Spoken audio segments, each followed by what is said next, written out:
नमस्कार, मैं मीनू। महाराष्ट्र राज्य में किसानों द्वारा आत्महत्या का सिलसिला है कि थमता ही नहीं। महाराष्ट्र राज्य में किसानों द्वारा आत्महत्या का सिलसिला थमने का नाम नहीं ले रहा है। राज्य में विधानसभा चुनावों को देखते हुए किसानों के मुद्दों पर राजनीति गरमाई हुई है। विपक्ष ने यहां तक आरोप लगाया है कि शिंदे सरकार ने एक शासनादेश जारी करके आत्महत्या करने वाले किसानों को दी जाने वाली राहत राशि को रोककर उस राहत फंड को लाड़की बहन योजना में शिफ्ट कर दिया है।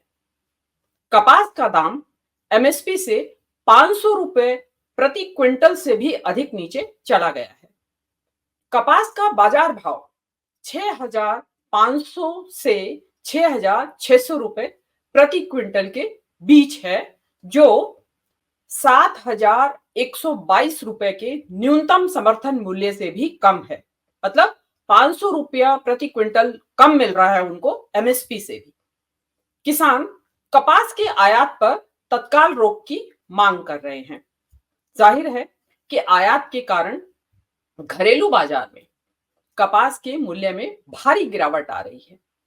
कपास की 25 लाख गांठ आयात करने की संभावना जताई गई है, जबकि किसानों और भारतीय कपास संघ के पास पहले से ही कपास का भारी स्टॉक मौजूद है।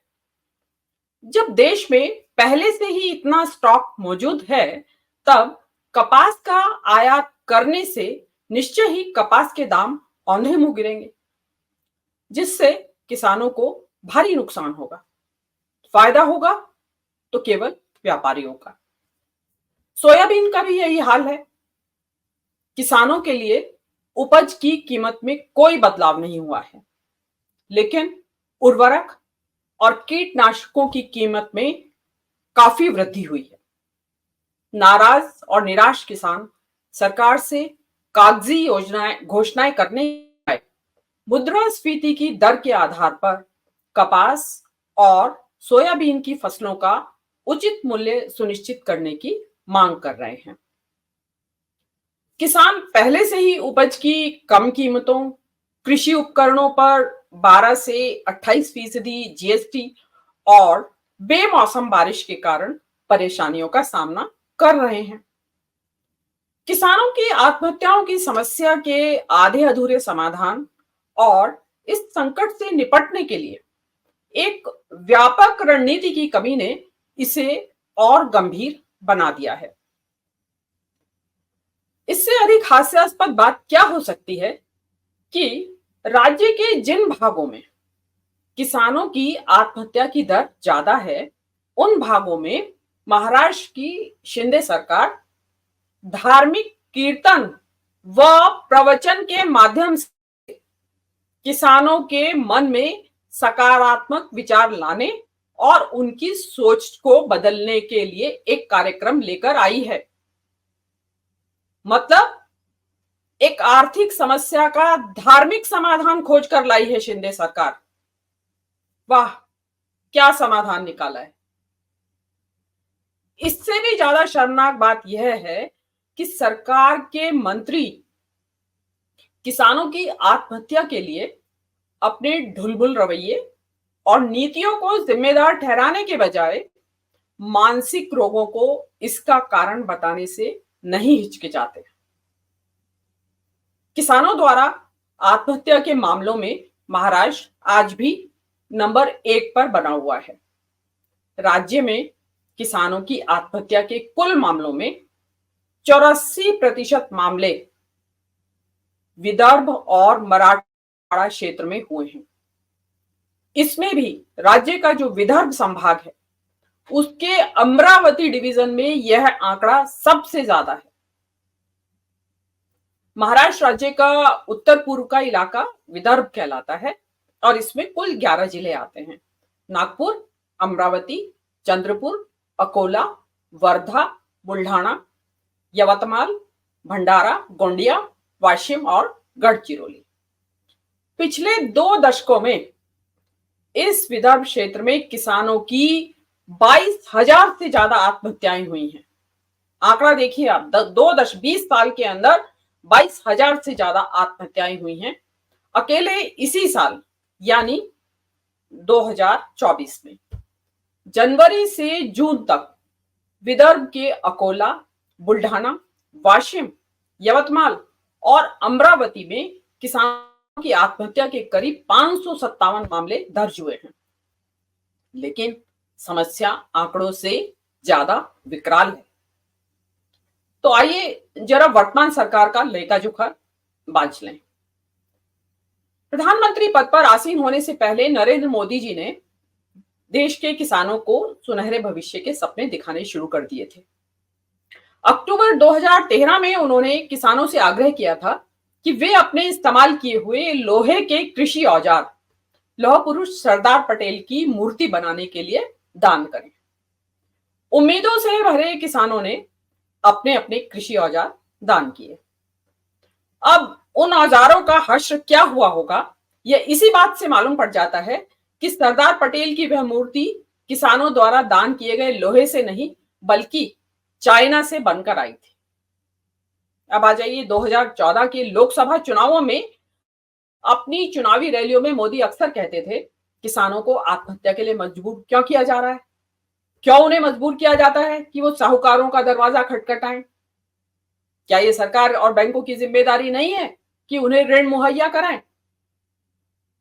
इतना ही नहीं, उन्होंने यवतमाल जिले के दाभड़ी गांव में चाय पे चर्चा कार्यक्रम का आयोजन किया। बड़े बड़े वादे किए, फसल का न्यूनतम समर्थन मूल्य, C2 प्लस 50% का फॉर्मूला, उसका भी वादा किया। किसान इन सुनहरे सपनों के झांसे में आ गए, झोली भर भर वोट दिया और केंद्र में प्रचंड बहुमत की मोदी सरकार ने सत्ता की बागडोर संभाली। मगर किसानों की आय दोगुनी करने का वादा करने वाले मोदी के किसानों से किए गए वादे महज जुमले साबित हुए। कृषि सुधारों के नाम पर मोदी सरकार द्वारा लाए गए 3 काले कानूनों ने सरकार का किसान विरोधी चेहरा पूरी तरह बेनकाब कर दिया।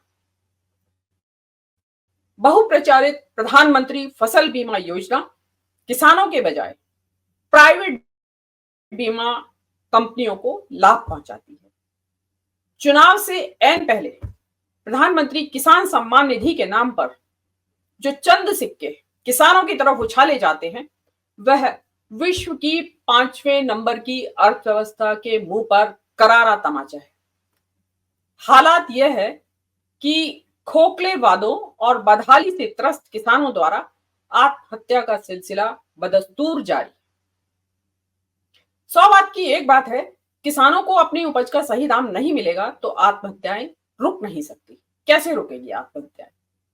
वर्षा पर आधारित कपास की खेती करने वाले महाराष्ट्र के किसान मौसम की मार के अलावा कम उपज, फसल का उचित मूल्य न मिलने जैसी दुश्वारियों से घिरे हुए हैं।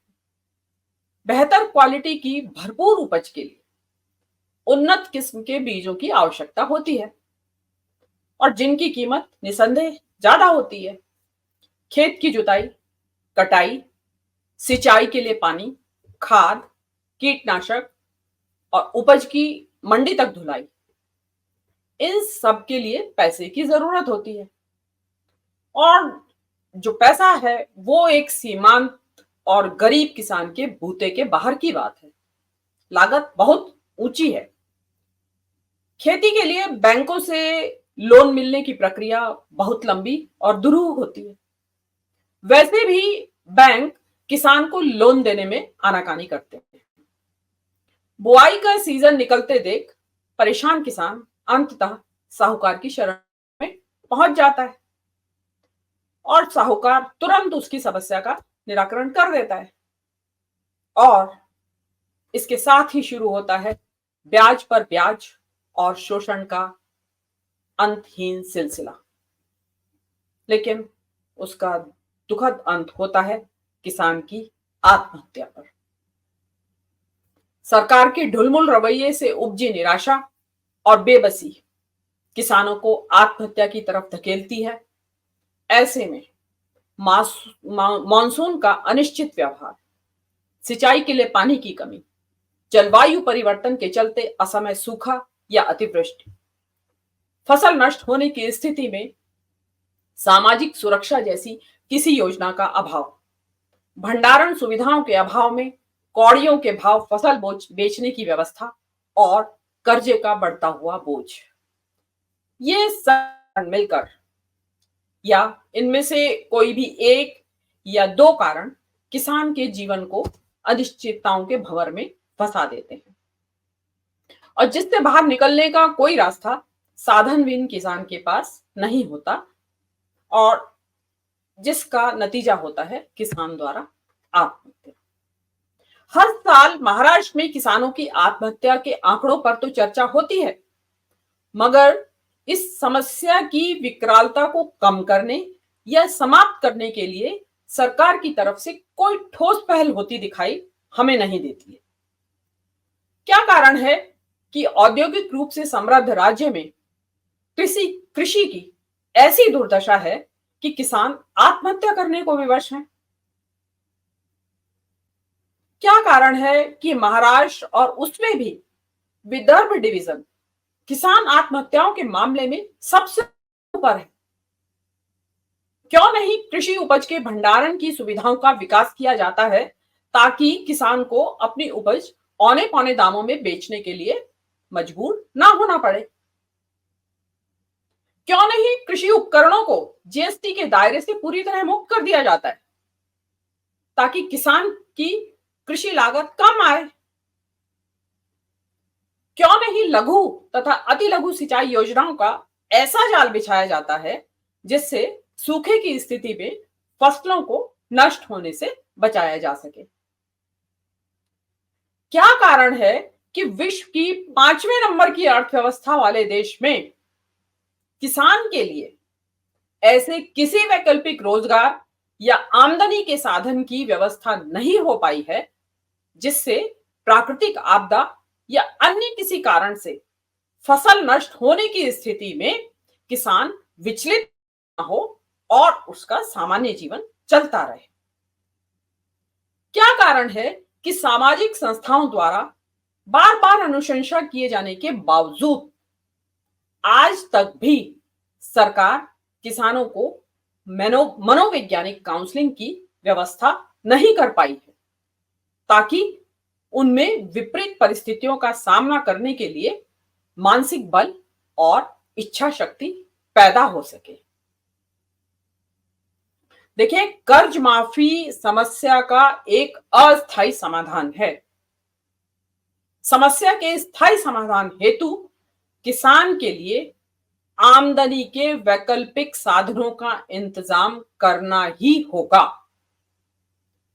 महाराष्ट्र में चुनाव लड़ रहे सभी राजनीतिक दलों के चुनावी घोषणा पत्र का हमें इंतजार है। देखना होगा कि किसानों की आत्महत्या और कृषि संकट को लेकर कौन सा राजनीतिक दल या गठबंधन अधिक रचनात्मक और व्यावहारिक नीतियां सामने लेकर आता है। किसानों को चाहिए कि बहुत सोच समझकर अपना वोट डालें, अपने मत का इस्तेमाल अपने भविष्य की को सुनिश्चित करने के लिए डालें। इसके अलावा किसी बहकावे में ना आए। नमस्कार।